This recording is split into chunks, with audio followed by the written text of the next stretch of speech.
Hello दोस्तों, आज का हमारा टॉपिक है रीजनिंग, जो कि हमें हर प्रकार के एग्ज़ाम, कॉम्पिटिटिव एग्ज़ाम जैसे एसएसबी का हो गया, रेलवे का हो गया, या कोई भी एग्ज़ाम, जो भी एग्ज़ाम आता है, कई एग्ज़ामों में हम देखते हैं कि इस प्रकार की रीजनिंग हमें अक्सर देखने को मिलती है। जैसे एक ये त्रिभुज है, इस त्रिभुज में कितने त्रिभुज हैं, इस वर्ग में कितने वर्ग हैं, या इस वर्ग या आयत में कितने त्रिभुज हैं, और इस आकृति में कितने त्रिभुज हैं। चलिए दोस्तों शुरू करते हैं। शुरू करने से पहले प्लीज़ मेरे इस चैनल को लाइक कीजिए, सब्सक्राइब कीजिए और शेयर कीजिए। जैसे कि हमने एक ट्रायंगल ले ली, ये कितनी ट्रायंगल है? एक। इसी प्रकार हमने एक और ट्रायंगल बनाई,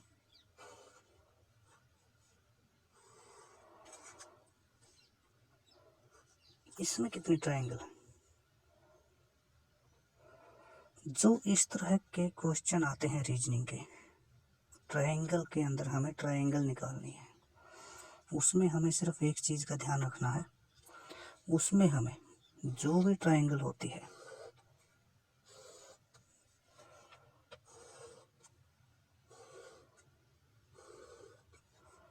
हमें उसके बेस को काउंट करना है, 1, और फिर उनको जोड़ देना है। इसके अंदर बनेगी दोस्तों 10 त्रिभुजें। अब इसी में हम एक यहाँ हो गया, एक यहाँ से हो गई, इस प्रकार से और भी लाइनें खींच लेते हैं। सेम वही तरीका है, सेम प्रोसेस है, सिर्फ बेस काउंट करने हैं।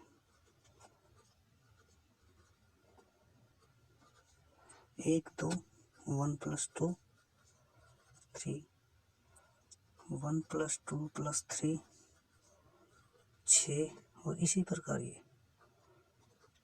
1 + 2 3। अब इस त्रिभुज में कितने त्रिभुज हैं, इन टोटल को जोड़ देना है।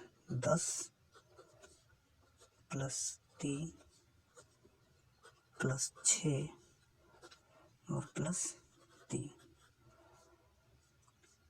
6 3 9 3 12 और 10 22। इस त्रिभुज में 22 होंगे। ये तो है हमारा सीधा, और इसको हम एक फॉर्मूले से भी निकाल सकते हैं, n × n + 1/2। n मीन्स जो काउंट किए हमने टोटल कितने, 1 2 3 4। इस 4 को n की जगह प्लेस करना है, 4 + 1, और इसको 2 से भाग कर देना है।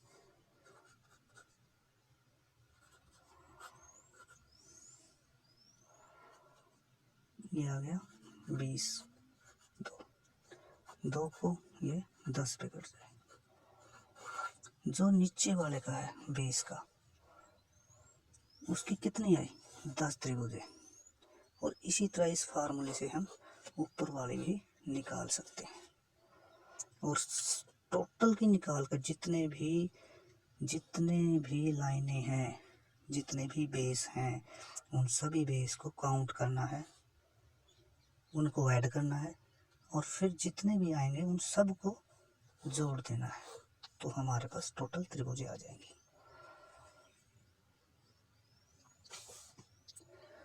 अब हमारे पास दूसरी आकृति है, इस प्रकार से बनी होगी।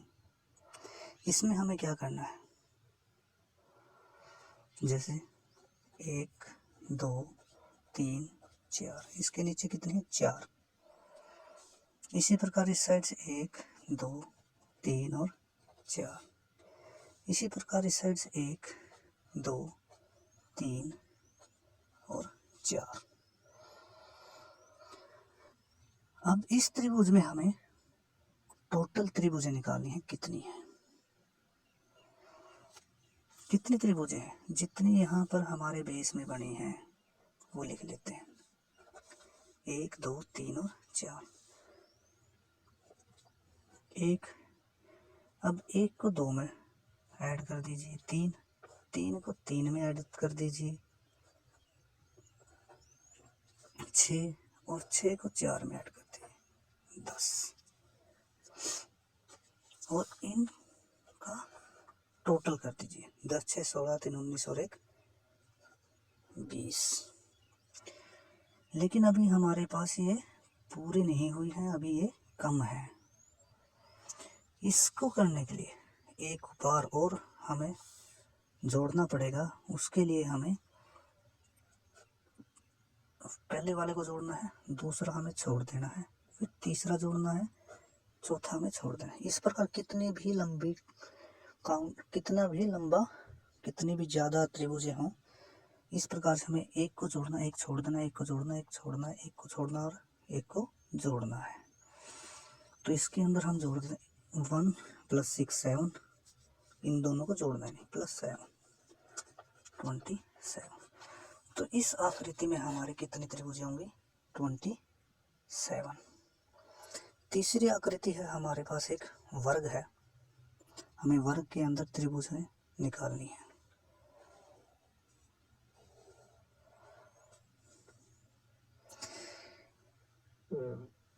इसमें हमें त्रिभुजें निकालनी है, त्रिभुजों को हम काउंट करेंगे 1 2 3 4, 4 तो ये हो गई, एक ये हो गई 5, एक ये हो गई 6, इसी तरह से एक ये हो गई 7, एक ये हो गई 8। तो इसके अंदर हमारी कितनी बनेगी, 8। मतलब 4 ये, एक इस साइड का हाफ, एक इस साइड का हाफ, एक ये हाफ और एक ये हाफ, 10, नो सॉरी 8। टोटल 8 त्रिभुजें बनेंगी। तो इसके लिए हमें क्या करना है, जो टोटल हमारे काउंट करने हैं त्रिभुजें 4 हैं और उसको 2 से गुना कर देना है, 8।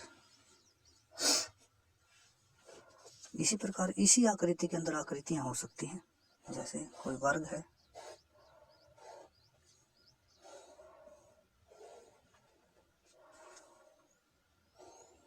ये हो गया, ये हो गया। इसके भी वैसे ही हम काउंट करेंगे, 8 हुई, 8 को 2 से गुणा करना है, 16। इसी तरह और भी हो सकती हैं।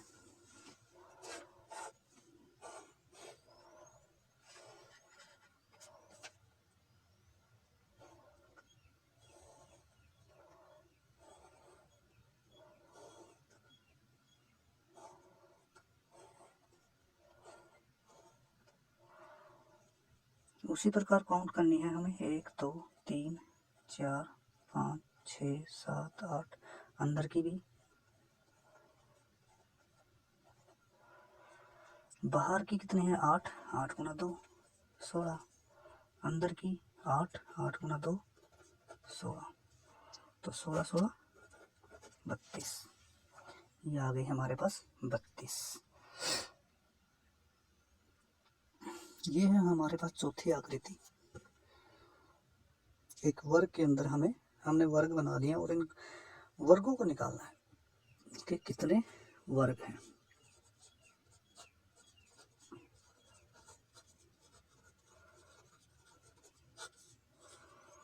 वर्गों की संख्या, इसके अंदर वर्ग कितने हैं,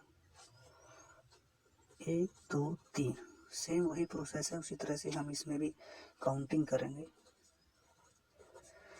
4 इस साइड हैं, 4 इस साइड हैं, ठीक है। इसके लिए हम क्या करेंगे, जो 1 है 1 का वर्ग प्लस फिर 2 का वर्ग फिर 3 का वर्ग और फिर 4 का वर्ग, 1 + 4 3 का वर्ग 9, 4 का वर्ग 16, 25 25 और 4 29 और 1 30।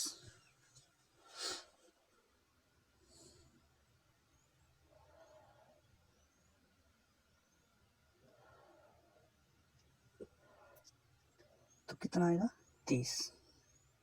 अब ये तो थे बराबर, इस साइड भी 4 और इस साइड भी 4। पांचवी आकृति देख लेते हैं एक बार।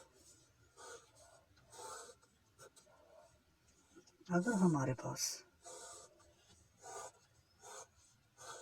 ऐसे हो, इस तरह से 4 और इस तरह से 3, तब क्या करेंगे, तब हमें 4 की 3 से, 3 की 2 से और 2 की 1 से गुणा करनी है, यानी कि 4 गुणा 3, 3 गुणा 2 और 2 गुणा 1, ये होगी 12 6 2। अब इनको जोड़ देना है 20। तो कितने वर्ग होंगे इसमें, 20। अब ये है हमारे पास छठी आकृति।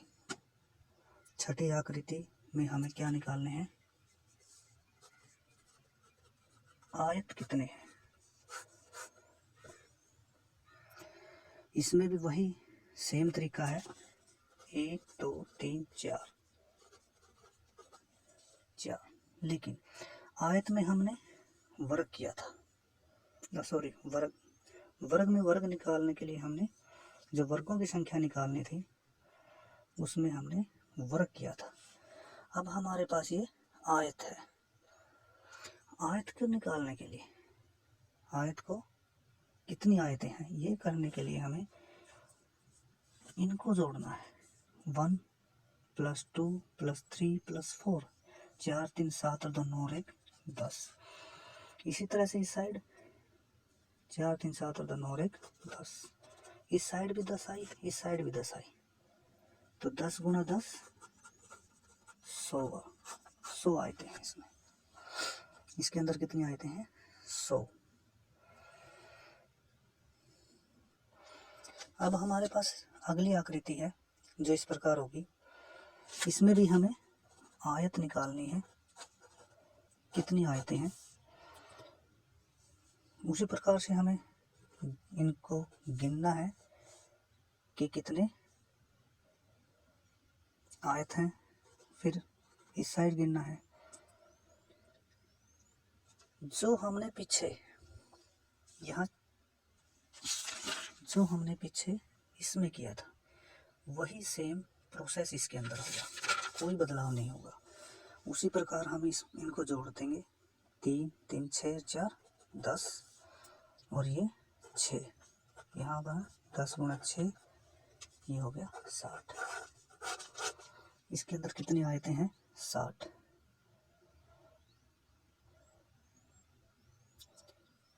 इसी प्रकार हम अगली वीडियो में नई रीजनिंग के साथ आएंगे। अगर आपको मेरा ये वीडियो पसंद आए तो लाइक ज़रूर कीजिए और मेरे चैनल को सब्सक्राइब भी कीजिए और शेयर भी कीजिए। धन्यवाद।